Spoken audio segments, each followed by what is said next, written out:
Okay មកឥឡូវយើងនិយាយរឿង Cyber Security Governance Framework ដើម្បីអាច run នៅ governance Cyber Security Governance មួយបានគឺគេត្រូវ follow framework គឺមិនមែនយកតែមួយយកមក apply បានទេគឺត្រូវ apply ច្រើនហើយ framework ដែលយើងតែងតែស្គាល់អូខេអានេះត្រូវ take note ទាំងអស់គ្នាព្រោះយើងទៅមុខទៀតយើងអាចនិយាយពីរឿងហ្នឹងច្រើនទី1គឺ NIST CSF អូខេស្គាល់ framework ហ្នឹងនេះយើងframework ដូចជាវា set standard មួយឲ្យយើងដើរតាមអញ្ចឹងបើយើងមិនដឹងថាធ្វើអីគឺយើង follow តែ framework ហ្នឹងទៅយកមកឆ្នៃថែមទៅអ្នកខ្លះខ្ជិលឆ្នៃប្រើអាហ្នឹងយកបណ្ដោយអញ្ចឹងណា framework គឺ set structure set guidance set guide ឲ្យយើងតែយើងគួរដើរផ្លូវណាគួរតែមានអីខ្លះអូខេតោះណាគ្នាយើងមកយល់ហើយណា framework ដូចយើង CS framework អី Tailwind នេះអូខេJavaScript framework មានអីគេខ្លះ Next.js ឬអីចឹងទៅទាំងអស់ហ្នឹងគឺតែ framework ដែរគេ set មកហើយយើងអាច follow យកហ្មងឆ្នៃតិចតួចទៅបានបង្កើត app របស់យើងបានដែលវា secure ដែលវា work អញ្ចឹងទៅដោយមិនបាច់ say raw PHP raw from scratch ទេជា framework នេះដូចគ្នា Cyber Security Governance Framework មានន័យថាយើង run Cyber Governance ឲ្យវា success យើងត្រូវ follow តាម structure របស់គេដែលគេបានសិក្សាគេបានអីត្រឹមត្រូវ organize worldwide នៅក្នុង industry ទាំងនៅក្នុងcompany ទូទៅឬក៏អីចឹងណាចាទី1 NIST CSF អូខេ CSF NIST CSF NIST CSF C ហ្នឹងគឺ Cyber Security CF Cyber Security Framework នេះល្បីយ៉ាងគេជួយចុចយកមកប្រើមែនទេហើយអាហ្នឹងវាសំខាន់ជាងគេគឺវា very like easy to understand ហើយក្រុមហ៊ុនតូចក្រុមហ៊ុនធំមធ្យម enterprise គឺយកទៅប្រើបានទាំងអស់អា framework មួយហ្នឹង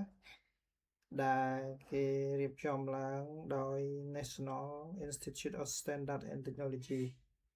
ហើយវា provide adaptive framework ច្បាស់លាស់ adaptable ដែល cover 5 domain ធំណាអ្នកនរគ្នាគាត់ទៅមើល domain ហ្នឹងហើយអាចទៅសិក្សាទៅមុខទៀតយើងនឹងត្រូវតែ follow អាហ្នឹងអញ្ចឹងអាចយកអាហ្នឹងទៅប្រើបានទេ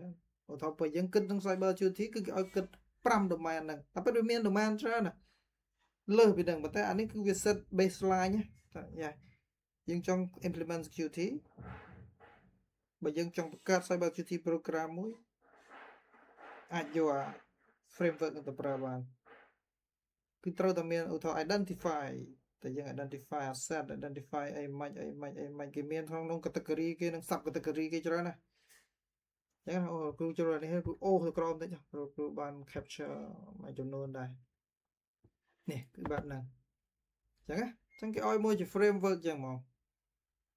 មាននៅក្នុង identify ហ្នឹងគឺគេមាន category ធំ5 1 2 3 4 5អញ្ចឹង category ធំក្នុងនោះគឺគេមាន detail sub category ឲ្យយើងទៀតតែថាត្រូវទៅធ្វើអីទៀតឧទាហរណ៍ក្នុង asset management ហ្នឹងយើង manage asset ហ្នឹងត្រូវធ្វើអីខ្លះទៀតគេមាន sub category ទៅគ្រូអត់បង្ហាញហ្នឹងទេ search បន្ថែមបាទមិនបាច់ search ក៏បានចាំគ្រូដាក់ quiz ឲ្យអញ្ចឹងណាអូខេអញ្ចឹងយ៉ាគឺបែបហ្នឹងអញ្ចឹង NIST ហ្នឹងគឺ NIST គេហៅ NIST ទៅគេហៅ NIST គេហៅពេញចឹងហ្មងហ្នឹងបងនេះពេលនោះហៅនេះទៅគេថាចំភ្លាវវិញណាតែយើងហៅ NIST ចឹងទៅបងគេទៅលប់ហៅចឹង NIST CSF Cyber Security Framework ត្រឡប់ទៅវិញចំដល់ណាណៃហ្នឹងអូខេអញ្ចឹង NIST គឺ very famous yeah very popular they cover identify asset បើយើង cover asset គឺត្រូវ identify asset ណាដែលត្រូវ protect ហើយ apply protection ឡងពេល protect ហើយពេលយើងត្រូវ ongoing គឺត្រូវ ongoing detect បើមាន issue អីត្រូវ ongoing response very responsive អាចទុក late តែមាន SLA មានអីត្រឹមត្រូវអញ្ចឹងណាហើយ case ខ្លះត្រូវ recover គឺត្រូវ recover អត់ទាន់ពេលឃើញទេឃើញ flow វាអេមហ៎អញ្ចឹងយកតែ cyber security framework នឹងយកមក apply យ៉ាអញ្ចឹងយើងអាច build នៅ cyber security governance structure governance program មួយបានហើយអូខេហើយគោលបំណងដែលគេ follow framework ហ្នឹងគឺដើម្បីយើងអាច assess នៅក្រុមហ៊ុនរបស់យើង assess នេះ assess វាតម្លៃទៅណាយើងធ្វើការវាតម្លៃក្រុមហ៊ុនរបស់យើងតើបច្ចុប្បន្នយើងមានអីហើយអូខេហើយយើងត្រូវ improve យើងយក framework នេះដើម្បី improve នៅ defense យើង cyber defense ឬក៏ cyber control ជាប្រចាំទី2 framework ទី2គឺរបស់ ISO អញ្ចឹងណា ISO International Standard Organization អញ្ចឹងគឺ set នៅ international standard មួយដែលលេខកូដរបស់វា 27K ពីក្រោយហៅ 27K អញ្ចឹងមកឬក៏គេមិនដែលហៅ27001ណាអញ្ចឹងគេហៅ27001អញ្ចឹងណា27001អញ្ចឹងដែរអញ្ចឹងគឺ standard លេខកូដមួយហ្នឹងគឺផ្ដោតទៅលើ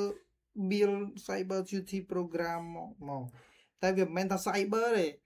គឺនិយាយរឿង information security អញ្ចឹងវាកាន់តែធំទៀតអញ្ចឹងបានគ្រូនិយាយពេលខ្លះprogram ហ្មងបើមិនជាគិតតែរឿង cyber រឿងមួយមុខចំទេគឺគេប្រើតែហ្នឹងហើយតែនៅ organization គេមិនមែនគិតតែ cyber ទេ